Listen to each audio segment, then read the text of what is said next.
겨울의 초입 꽃집 유리창에 하얗게 서리가 내려앉던 날이었습니다. 48. 인생의 절반 즈음을 돌아보니 제 손에 남은 것이라곤 물이 닿아 거칠어진 손마디와 고등학생, 딸아이 그리고 작디 작은 꽃가게 하나뿐이더군요. 3년 전 남편이 남긴 빚과 상처를 떠안고 이혼 도장을 찍었을 때 저는 다짐했었습니다. 다시는 사랑이니 뭐니 하는 사치스러운 감정에 휘둘리지 않겠노라고. 그저 내 새끼 대학 보내고 이 가게 하나 건사하며 사는 것이 내 남은 생의 목표라고 말이지요. 그런데 사람 마음이란 게 참 간사합니다. 먹고 사는 일이 좀 익숙해지고 밤마다 울던 버릇이 고쳐질 만하니 문득문득 정막이 무겁게 느껴지더군요. 수진아, 너 이번 주말에 뭐 해? 집에만 처박혀 있지 말고 여기 좀 나가봐. 친구가 내민 건 돌싱 와인 파티 초대장이었습니다. 기가 차서 웃음이 나왔지요. 이 나이에 무슨 파티냐고 손사래를 쳤지만 친구는 제 등을 떠밀며 말했습니다. 가서 남자 낚으라는 거 아니야. 그냥 너도 아직 여자라는 거 예쁘게 차려입으면 빛나는 사람이라는 거 확인하고 오라고. 그 말에 홀린 듯 그 자리에 가게 된 건 아마도 제 마음 깊은 곳. 어디선가 아직 완전히 시들지 않은 여자로서의 자아가 꿈틀거렸기 때문일지도 모르겠습니다. 금요일 저녁 호텔 연회장의 문을 열고 들어섰을 때 저는 곧바로 후회했습니다. 화려한 샹들리에 조명 아래 저마다 한껏 멋을 낸 남녀들이 샴페인 잔을 들고 웃고 떠드는 모습은 저와는 전혀 다른 세상 이야기 같았으니까요. 저는 구석진 테이블에 자리를 잡고 앉아 제 몫의 와인잔을 만지작거렸습니다. 짙은 화장에 반짝이는 드레스를 입은 여자들 틈에서 얌전한 니트 원피스 차림의 저는 마치 화려한 장미, 꽃다발 속에 잘못 섞인 들풀처럼 초라하게 느껴졌습니다. 집에 가고 싶다. 그 생각이 머릿속을 맴돌았습니다. 여기 있는 사람들은 다들 저렇게 당당하고 즐거워 보이는데 나는 왜 이리 작아지기만 할까? 이혼녀라는 꼬리표가 이마에 붙어 있는 것도 아닌데 누군가 말을 걸어올까봐 겁부터 났습니다. 그때였습니다. 그 남자를 본 건 연회장 중앙이 아닌 창가 쪽 기둥 뒤에 어정쩡하게 서 있는 한 남자. 남색 정장을 말끔하게 차려입었지만 그 뒷모습에서 짙은 피로감이 묻어나는 사람이었습니다. 그는 손에 들린 와인잔을 마시지도 않고 그저 멍하니 창밖의 야경만 바라보고 있었습니다. 저 사람도 나처럼 여기가 불편한가 보구나. 그런 생각이 들자 묘한 동질감에 자꾸만 시선이 갔습니다. 잠시 후 꽤 적극적으로 보이는 한 여자가 그에게 다가가 말을 걸더군요. 그는 예의 바르게 미소 짓고 대답했지만 그 미소가 입가에만 머물러 있다는 걸 저는 알 수 있었습니다. 여자가 명함을 건네고 자리를 뜨자마자 그는 넥타이를 살짝 느슨하게 풀며 깊은 한숨을 내쉬었습니다. 그 한숨 소리가 시끌벅적한 음악 소리를 뚫고 제 귓가에 툭 하고 떨어지는 것만 같았습니다. 답답함을 이기지 못해 제가 먼저 테라스로 향했습니다. 차라리 찬 바람이나 쐬고 가자 싶었지요. 유리문을 열고 나가자마자 훅 끼쳐오는 겨울바람에 몸을 움츠리는데 인기척이 느껴졌습니다. 고개를 돌려보니 아까 그 남자가 난간에 기대어 서 있더군요. 우리는 서로를 보고 잠시 멈칫했습니다. 어색한 침묵이 흘렀습니다. 하지만 묘하게도 안에 소란스러운 파티장보다는 이 어색한 침묵이 훨씬 편안했습니다. 아니, 많이 덥죠? 그가 먼저 말을 걸어왔습니다. 중저음에 꽤 듣기 좋은 목소리였습니다. 네, 좀. 숨이 막히네요. 사람 많은 곳이 오랜만이라서요. 제가 대답하자 그가 씁쓸하게 웃으며 고개를 끄덕였습니다. 저도 그렇습니다. 친구 놈한테 등 떠밀려 오긴 했는데 제가 있을 자리가 아닌 것 같네요. 다들 대단해요. 다시 누군가를 만날 용기가 있다는 게. 그 말 한마디에 저도 모르게 마음의 빗장이 풀렸습니다. 아, 이 사람도 나와 같은 종류의 사람이구나.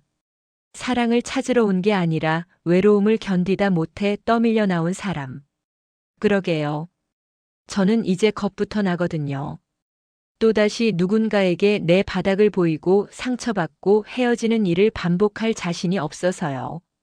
그냥 집에 가서 텔레비전이나 보면서 귤이나 까먹는 게 내 팔자인가 보다 싶었는데 처음 보는 남자 앞에서 이런 궁상맞은 소리를 하다니. 말을 뱉고 나서 아차 싶어 입을 다물었습니다. 그런데 그가 저를 빤히 바라보더니 피식하고 웃음을 터뜨렸습니다. 비웃음이 아닌 아주 다정한 눈빛이었습니다. 텔레비전 보면서 귤 까먹는 거, 그거 진짜 행복한 건데 말입니다. 여기 있는 그 어떤 최고급 와인보다 낫지요. 그의 말에 저도 따라 웃고 말았습니다. 차가운 밤 공기 속에서 하얀 입김이 흩어졌습니다. 실례가 안 된다면 성함이 어떻게 되시는지 여쭤봐도 될까요? 저는 차도영이라고 합니다. 저는 이수진이에요. 우리는 명함을 주고받거나 직업을 묻는 대신 그저 이름 세 글자만 교환했습니다. 그것만으로도 충분했습니다. 그의 눈가에 잡힌 주름이 반듯하지만 어딘가 쓸쓸해 보이는 어깨가 그가 살아온 세월을 말해주고 있었으니까요. 수진 씨, 혹시 식사는 하셨습니까? 아니요, 속이 불편해서 뷔페는 손도 못 댔어요. 잘 됐네요. 저도 그렇습니다. 여기서 이러고 서 있지 말고 우리 나가서 따뜻한 국밥이나 한 그릇 할까요? 제가 이 근처에 아주 기가 막힌 순대국밥집을 아는데. 호텔 파티장에서 만난 남자에게 국밥집 데이트 신청을 받게 될 줄이야. 20대 때라면 분위기 없다고 핀잔을 줬을지도 모릅니다. 하지만 48배 저는 그 제안이 눈물겹게 반가웠습니다. 스테이크를 썰며 우아한 척하는 것보다 뜨끈한 국물을 마시며 온몸을 녹이는 게 더 간절했으니까요. 좋아요. 국밥. 저 순대국밥 좋아해요. 제 대답에 그의 얼굴이 어린아이처럼 환해졌습니다. 가시죠. 여기보다 훨씬 편안한 곳으로 모시겠습니다. 우리는 마치 학교 땡땡이를 치는 학생들처럼 서둘러 그 화려하고 불편한 연회장을 빠져나왔습니다. 엘리베이터 거울 속에 비친 저와 그 남자의 모습이 제법 잘 어울려 보였다면 너무 주책일까요? 호텔 회전문을 나서자 매서운 겨울바람이 얼굴을 때렸지만 이상하게도 하나도 춥지 않았습니다. 옆에서 보폭을 맞춰 걷는 그의 구두 소리가 든든하게 느껴졌기 때문일 겁니다. 3년 동안 잊고 살았던 누군가와 함께 걷는다는 감각. 그날 밤 저는 알지 못했습니다. 이 우연한 만남이 제 건조한 인생에 얼마나 큰 파문을 일으킬지. 그저 오늘 저녁은 혼자 밥을 먹지 않아도 된다는 사실에 안도하며 그 낯선 남자의 코트 자락을 따라 걸음을 옮겼습니다. 내 안의 꽃이 아직 완전히 시들지 않았음을 확인한 밤이었습니다. 우리가 도착한 곳은 호텔 뒷골목에 자리한 허름한 24시간 순대국밥집이었습니다. 조금 전까지 머물렀던 연회장의 은은한 클래식 음악 대신 뚝배기가 끓어넘치는 소리와 이모, 여기 깍두기 좀 더 줘요. 하는 왁자지껄한 소음이 우리를 반겼지요. 유리문을 밀고 들어서자 안경에 뿌옇게 김이 서렸습니다. 그 찰나의 순간 저는 묘한 해방감을 느꼈습니다. 꽉 끼는 구두를 벗어던지고 푹신한 슬리퍼로 갈아 신은 기분이랄까요. 도영 씨도 그랬나 봅니다. 그는 익숙하게 앞치마를 챙겨 제게 건네주며 멋쩍게 웃었습니다. 분위기가 너무 극과 극이라 당황스러우시죠? 그래도 이 집 국물 맛은 제가 보장합니다. 아니요, 저 지금 너무 좋아요. 사실 아까 거기선 숨이 잘 안 쉬어졌거든요. 우리는 구석진 자리에 마주 앉았습니다. 그는 재킷을 벗어 의자에 걸고 답답해 보이던 넥타이도 살짝 느슨하게 풀었습니다. 그제야 차도영이라는 남자의 진짜 얼굴이 보이는 듯 했습니다. 잔뜩 긴장에 굳어있던 미간이 펴지고 눈매가 한층 부드러워 보였으니까요. 수진 씨, 반주 한 잔 하시겠습니까? 오늘 같은 날은 소주가 좀 달 것 같은데. 평소라면 사양했을 겁니다. 딸아이 때문에라도 늦은 시간에 술 냄새를 풍기며 들어가는 일은 피했으니까요. 하지만 그날은 저도 모르게 고개를 끄덕였습니다. 네, 좋아요. 딱 한 잔만 할게요. 곧이어 보글보글 끓어오르는 뚝배기와 투명한 소주 한 병이 식탁 위에 놓였습니다. 뽀얀 국물 위로 피어오르는 김 사이로 그의 얼굴이 아른거렸습니다. 그가 조심스럽게 제 잔을 채워주었고 저도 두 손으로 공손히 그의 잔을 받았습니다. 반갑습니다, 수진 씨. 그리고 용기 내서 탈출해 주셔서 고맙습니다. 저야말로요.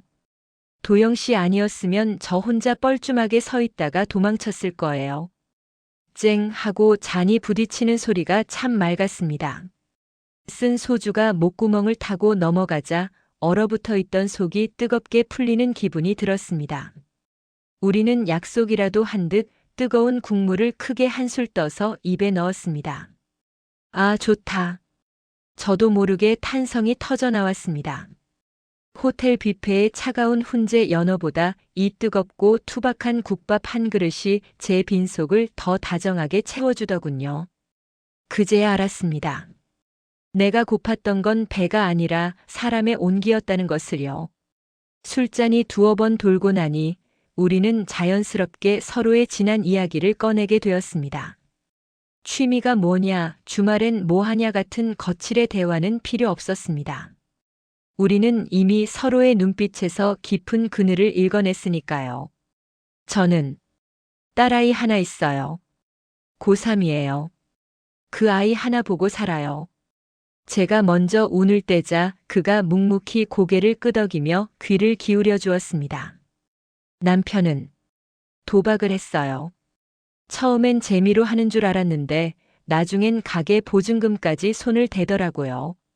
빚쟁이들이 집으로 찾아오고 밤마다 전화벨 소리에 심장이 내려앉는데 더는 못 버티겠더라고요. 사랑해서 결혼했지만 내 새끼랑 살려면 헤어지는 게 유일한 답이었어요. 처음 보는 남자 앞에서, 그것도 술자리에서 이런 구질구질한 이야기를 하는 게 맞나 싶었지만 이상하게 입이 멈춰지지 않았습니다. 3년 동안 꾹꾹 눌러 담았던 응어리가 이 사람 앞에서는 무장 해제되는 기분이었지요. 도영 씨는 섣부른 위로를 건네지 않았습니다. 힘들었겠다, 전 남편이 나쁜 놈이다 같은 말 대신 그저 제 빈 잔을 다시 채워주며 낮게 가라앉은 목소리로 말했습니다. 고생 많으셨습니다. 정말 애쓰셨네요. 그 짧은 한마디가 어찌나 묵직하게 다가오던지 코끝이 찡해져서 저는 일부러 국물을 후루룩 들이켰습니다. 저는 5년 됐습니다. 이번엔 도영 씨의 차례였습니다. 그는 쓴웃음을 지으며 소주잔을 만지작거렸습니다. 아내가 다른 사람을 만났습니다. 꽤 오랫동안 저를 속였더군요. 그걸 알았을 때의 비참함이란. 차라리 마음이 떠났다고 솔직하게 말해줬으면 좋았을 텐데. 내가 그렇게 믿음직스럽지 못했나 자책도 많이 했습니다. 그의 담담한 고백 속에 숨겨진 상처의 깊이가 느껴졌습니다. 믿었던 사람에게 부정당한 기억. 그것이 얼마나 사람을 갉아먹는지 저 역시 잘 알고 있었으니까요. 우리는 둘 다 참 아프게도 인생의 숙제 하나를 끝냈네요. 제 말에 그가 고개를 들고 저를 바라보았습니다. 그러게 말입니다. 이제는 좀 편안해질 때도 됐는데 혼자 밥 먹고 혼자 잠드는 일은 여전히 적응이 안 되네요. 그래서 자꾸 산으로 도망가는지도 모르겠습니다. 우리는 잠시 말없이 서로를 응시했습니다. 20대의 소개팅처럼 가슴 뛰는 설렘은 아니었습니다.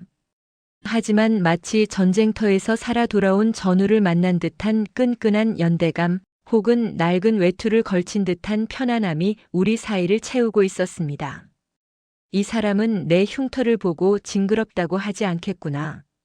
이 사람 앞에서는 굳이 행복한 척 연기하지 않아도 되겠구나.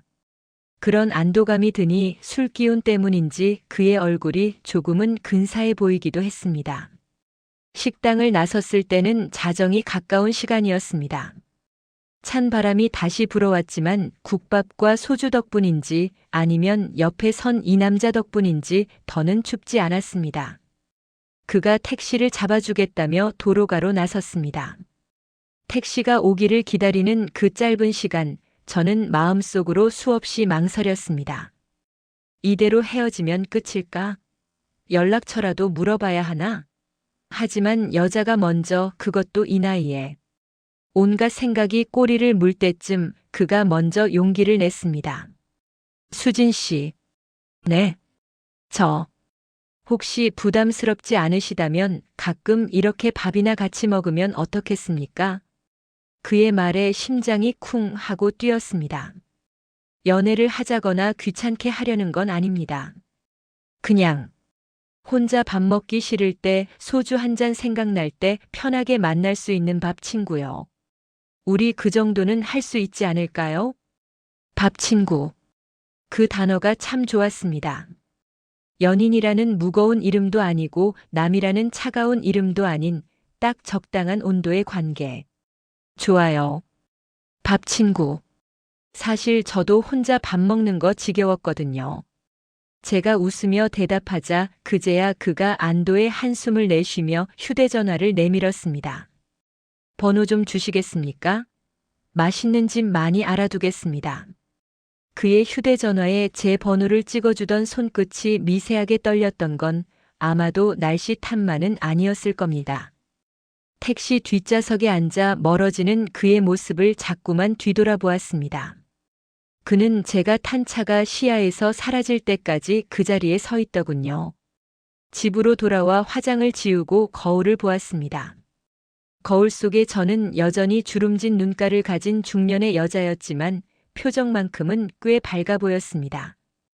딸아이가 잠든 방문을 살짝 열어보고 거실 소파에 앉아 그가 보내온 문자를 확인했습니다. 조심히 들어가셨습니까? 덕분에 오늘 밤은 춥지 않네요. 밥 친구 차도영. 짧고 건조한 문자였지만 저는 그 문장을 몇 번이나 소리내어 읽어보았습니다. 오늘 밤은 저 역시 보일러 온도를 높이지 않아도 따뜻하게 잠들 수 있을 것 같았습니다. 내 인생에 예고도 없이 불어온 이 미지근한 바람이 제발 상처가 되지 않기를 기도하며 눈을 감았습니다. 겨울이 물러가고 꽃집 앞거리에 벚꽃잎이 눈처럼 흩날리던 4월이었습니다. 도영 씨와 제가 밥 친구라는 이름으로 곁을 나눈 지도 어느덧 서너 달이 흘렀지요. 그 사이 제게는 작은 변화들이 생겼습니다. 무채색 옷만 고집하던 제가 연분홍색 카디건을 사입기도 하고 아침에 거울을 볼 때 입꼬리를 올려보는 횟수도 늘어났으니까요. 도영 씨는 참 한결같은 사람이었습니다. 비가 오면 비가 와서 막걸리가 생각난다고, 날이 좋으면 날이 좋아서 산채 비빔밥이 생각난다고 연락을 해왔지요. 우리는 주말마다 소박한 식당들을 찾아다녔고 가끔은 그가 제 꽃집에 들러 무거운 화분들을 날라다 주기도 했습니다. 어느 볕 좋은 오후였습니다. 가게 선반을 고쳐주겠다며 땀을 흘리는 그에게 시원한 물 한 잔을 건네다 우연히 손끝이 스쳤습니다. 고마워요, 수진 씨. 그가 제 눈을 바라보며 지어 보이던 그 다정한 미소. 그 순간 제 심장이 쿵 하고 내려앉더군요. 단순히 밥 친구라고 정의하기엔 제 마음의 온도가 이미 위험 수위를 넘어가고 있다는 걸 깨달은 순간이었습니다. 그가 좋았습니다. 남편의 빈자리가 아니라 차도영이라는 사람 그 자체가 제 삶에 스며들고 있었으니까요. 하지만 행복은 늘 겁을 동반하고 찾아오나 봅니다. 그날 저녁 집에서 저녁 준비를 하며 저도 모르게 콧노래를 흥얼거렸던 모양입니다. 식탁에 앉아 문제집을 풀던 딸 은지의 시선이 날카롭게 제 등에 꽂히는 걸 느끼지 못했습니다. 엄마, 요즘 뭐 좋은 일 있어? 은지의 목소리가 유난히 차갑게 들렸습니다. 아니, 그냥. 날씨가 좋아서. 엄마 요즘 늦게 들어오는 날 많더라. 주말에도 자꾸 나가고. 혹시 누구 만나? 딸아이의 직설적인 물음에 저는 도둑질하다 들킨 사람처럼 가슴이 철렁했습니다. 아직은 말할 단계가 아니라고, 아니 영원히 비밀로 해야 할지도 모른다고 생각했기에 얼버무리려 했습니다. 아니야, 그냥 문화센터 사람들하고 밥 먹고 그러는 거야. 거짓말. 엄마 핸드폰 볼 때마다 실실 웃잖아. 나 바보 아니야. 은지는 들고 있던 샤프를 탁 하고 내려놓았습니다. 그 소리가 거실의 정적을 날카롭게 갈랐습니다. 엄마, 나 이제 고3이야. 수능이 200일도 안 남았어. 다른 집 엄마들은 입시 설명회다 뭐다 난리인데 엄마는 연애하느라 바쁜가 보네. 은지야, 말이 좀 심하다. 엄마가 너한테 소홀한 적 있어? 신경 쓰여. 엄마가 딴 생각하는 거, 딴 남자 만나서 희희낙낙하는 거 다 신경 쓰인다고. 아빠 때문에 그 고생을 해놓고 또 남자가 필요해? 그냥 나 대학 갈 때까지만이라도 엄마로만 살아주면 안 돼? 아이는 쏘아붙이고는 제 방으로 들어가 문을 쾅 닫아버렸습니다. 닫힌 방문 너머로 흐느끼는 소리가 들려왔습니다. 저는 멍하니 식탁 앞에 서 있었습니다. 남자가 필요해? 라는 아이의 비수가 가슴을 후벼 팠습니다. 억울했습니다.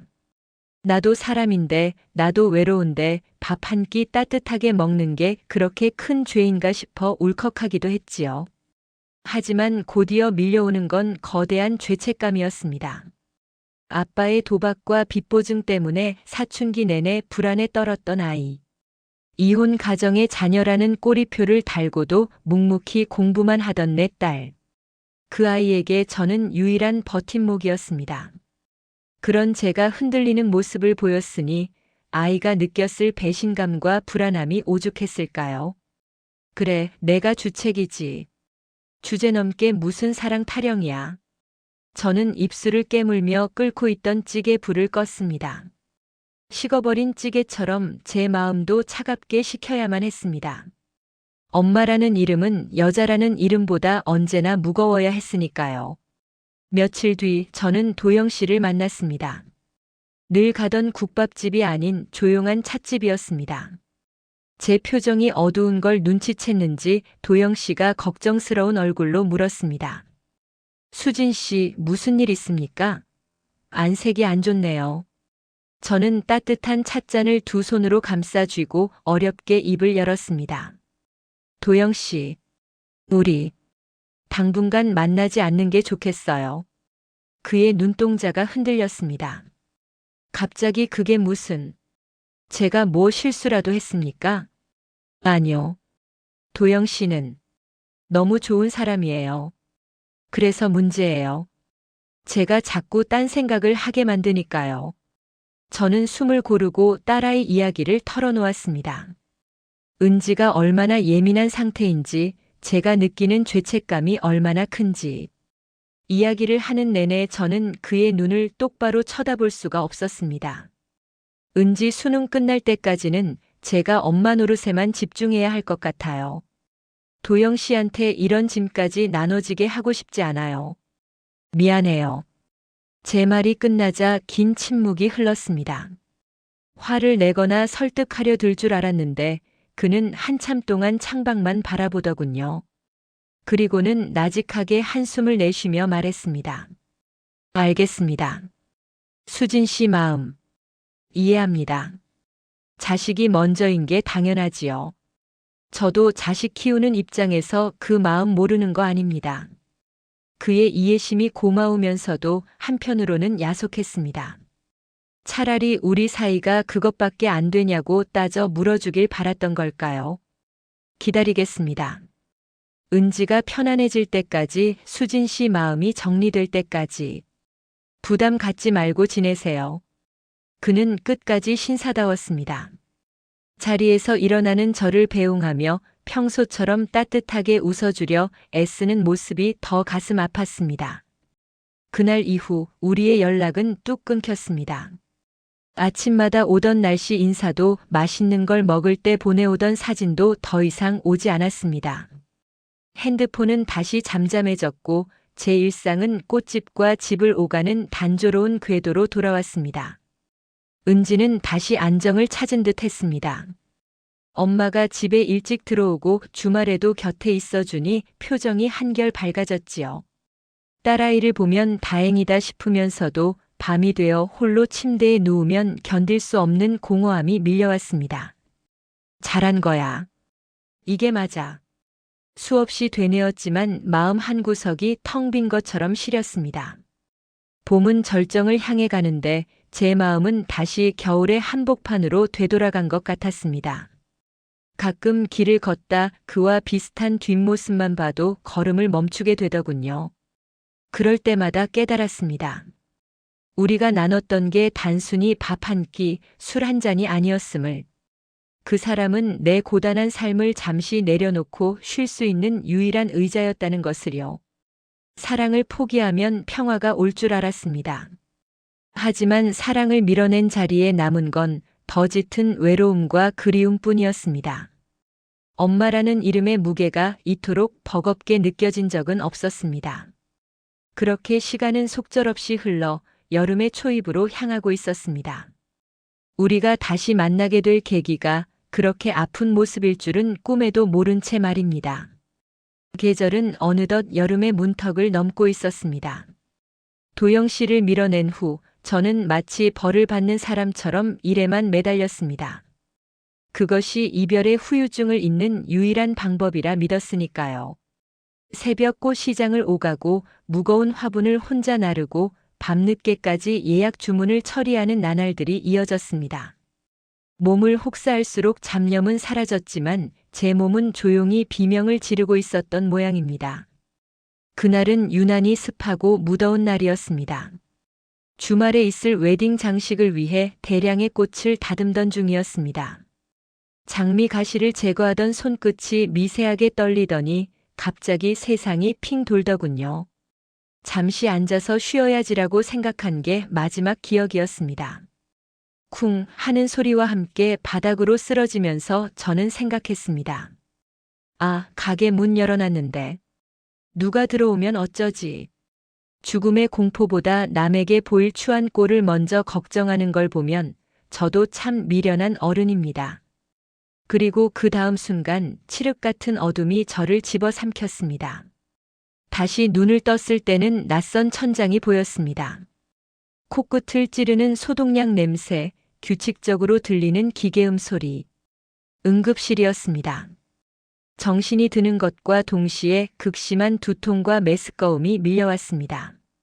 환자분 정신이 드세요? 간호사가 다가와 제 상태를 살폈습니다.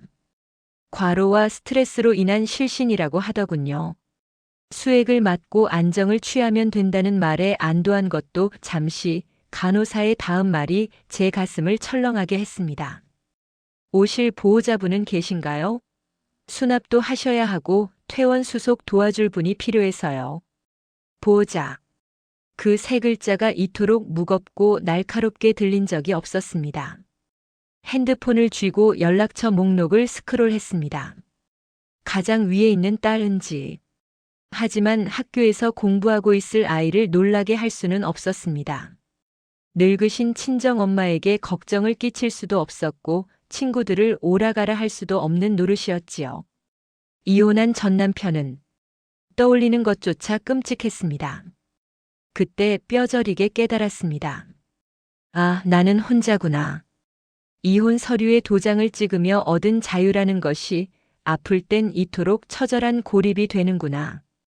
법적으로 그리고 정서적으로 내 곁을 지켜줄 의무가 있는 사람이 세상에 단 한 명도 없다는 사실.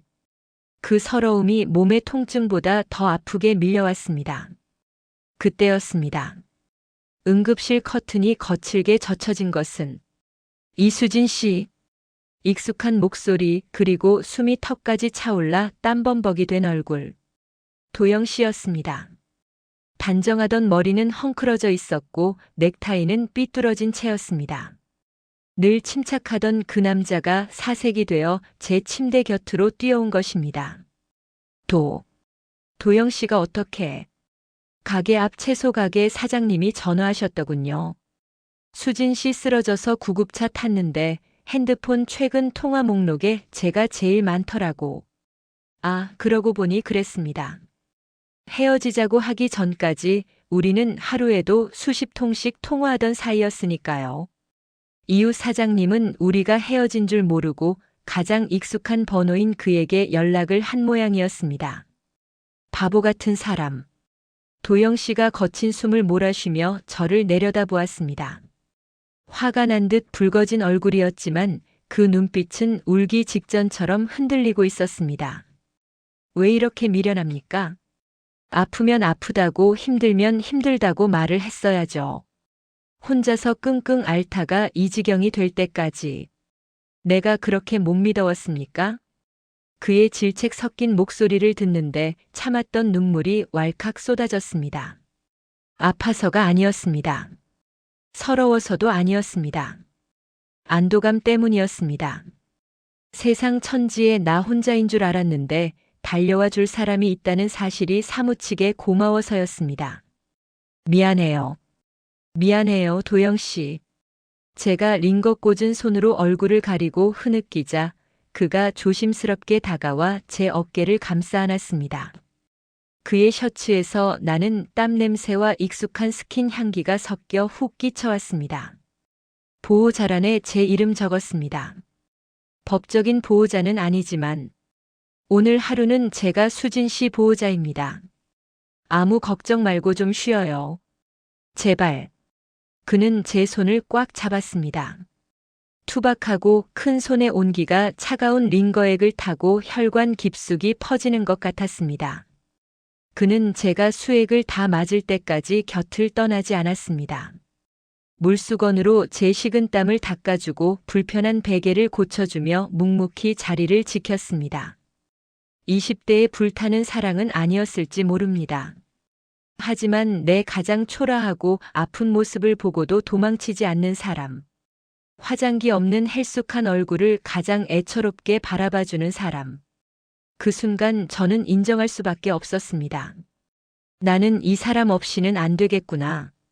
딸아이를 위한다는 명분으로 밀어내기엔 내 인생에 이 사람이 너무나 깊이 들어와 버렸구나. 퇴원 수속을 마치고 병원을 나설 때는 이미 해가 진 저녁이었습니다. 부축해주겠다는 그를 만류하고 천천히 걷는데 병원 입구에서 익숙한 교복 차림의 아이가 서 있는 것이 보였습니다. 은지였습니다. 학교가 끝나고 집에 갔다가 엄마가 없다는 이웃의 말을 듣고 달려온 모양이었습니다. 은지는 저를 보자마자 달려오는 대신 제 옆에 서 있는 도영 씨를 빤히 바라보았습니다. 도영 씨는 당황하며 잡고 있던 제 팔을 놓으려 했습니다. 딸아이 눈치를 보느라 황급히 물러서려는 그의 모습이 가슴 아팠습니다. 하지만 이번엔 제가 그의 소매를 잡았습니다.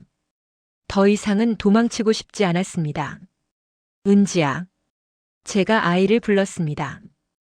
은지의 시선이 도영 씨의 땀 젖은 셔츠와 헝클어진 머리, 그리고 제 손목에 감긴 환자용 팔찌를 번갈아 훑었습니다.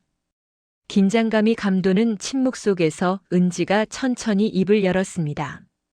엄마. 응. 아저씨가 병원 데려다 준 거야? 응. 아저씨가 와주셨어. 은지는 잠시 도영 씨를 노려보듯 응시하더니 퉁명스럽지만 작게 떨리는 목소리로 말했습니다. 엄마 보호자는 나인 줄 알았는데 아직은 내가 너무 어린가 보네. 그 말 속에 담긴 아이의 복잡한 마음을 저는 읽을 수 있었습니다. 엄마를 뺏기기 싫은 질투, 하지만 아픈 엄마를 지켜준 낯선 아저씨에 대한 고마움, 그리고 자신만으로는 채울 수 없는 엄마의 빈자리를 인정한 씁쓸함까지. 도영 씨가 조심스럽게 은지에게 고개를 숙였습니다. 놀랐지? 엄마 이제 괜찮으시다. 걱정 마라.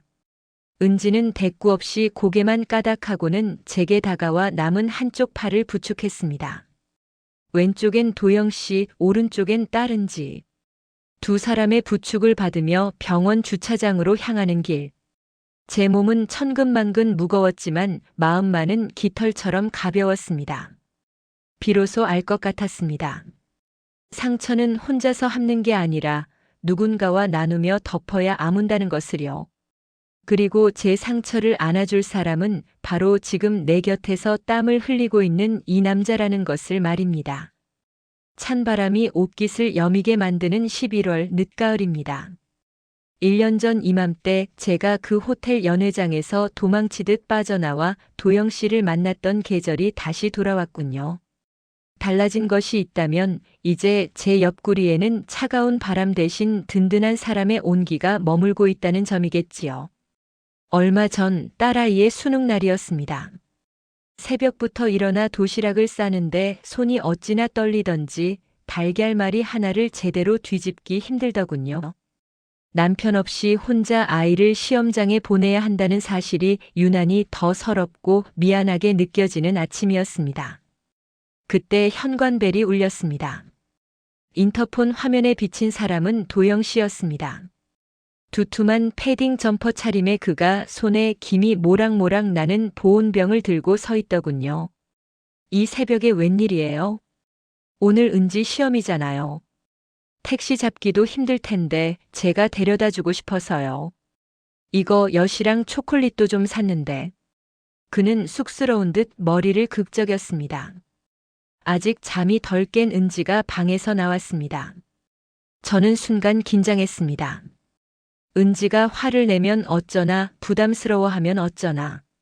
그런데 은지는 도영 씨가 내민 초콜릿 상자를 받아들더니 잠시 머뭇거하다 툭 한마디를 던졌습니다.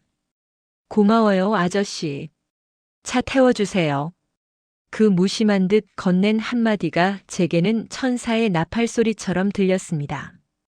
아빠라는 호칭은 아니었지만 엄마의 곁을 지키는 이 남자를 자신의 울타리 안으로 받아들이겠다는 아이 나름의 허락이었으니까요. 시험장으로 가는 차 안 우리는 많은 말을 하지 않았습니다.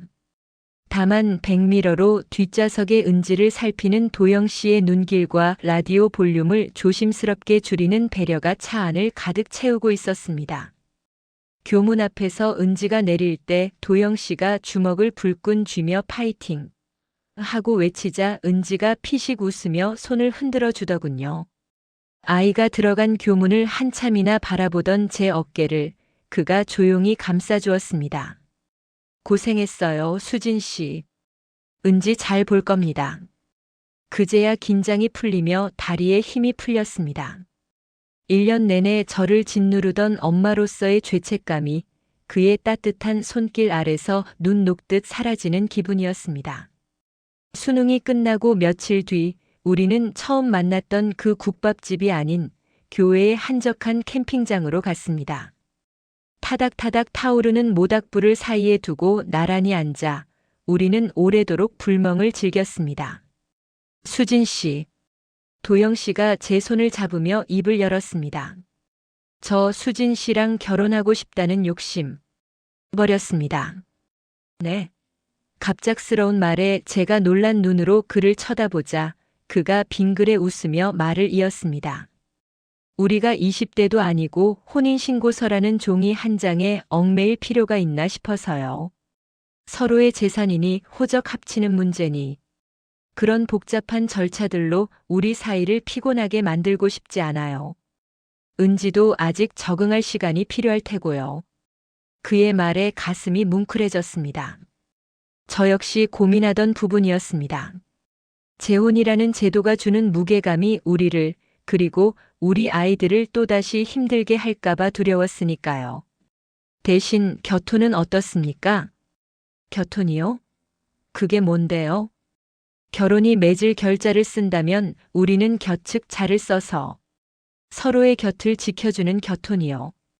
각자의 집에서 살되 주말엔 같이 밥 먹고 아프면 제일 먼저 달려가주고 좋은 거 보면 가장 먼저 생각나는 사이. 그렇게 평생 서로의 가장 가까운 곁이 되어주는 거. 그거면 되지 않을까요? 저는 저도 모르게 고개를 끄덕였습니다. 화려한 웨딩드레스도 법적인 구속력도 없지만 그 어떤 프러포즈보다 로맨틱하고 현실적인 제안이었습니다. 좋아요. 겨톤. 그거 우리한테 딱이네요. 우리는 모닥불 위에서 건배하듯 손을 맞잡았습니다. 그의 거친 손마디가 제 손가락 사이사이로 빈틈없이 깍지를 껴왔습니다. 사랑이라는 게 별건가요? 심장이 터질 듯 뛰는 것만이 사랑은 아닐 겁니다. 나이 50이 넘어 알게 된 사랑은 낡은 담요처럼 편안하고 따뜻한 것이더군요. 내 치부를 보여줘도 부끄럽지 않고 굳이 예뻐 보이려 애쓰지 않아도 되는 사이. 상처가 상처를 알아보기에 더 깊이 안아줄 수 있는 사이. 이제 저는 더 이상 다가올 겨울이 두렵지 않습니다. 제 인생의 늦가을에 찾아온 이 사람과 함께 다가올 겨울을 아주 따뜻하게 보낼 준비가 되었으니까요. 혹시 지금 이 이야기를 듣고 계신 당신도 세상에 혼자 남겨진 것 같아 외로우신가요? 너무 웅크리지 마세요. 당신의 상처를 알아봐줄 누군가가 어쩌면 아주 가까운 곳에서 당신을 기다리고 있을지도 모릅니다. 저처럼요. 그동안 제 이야기를 들어주셔서 고맙습니다. 지금까지 당신의 곁에서 수진이었습니다.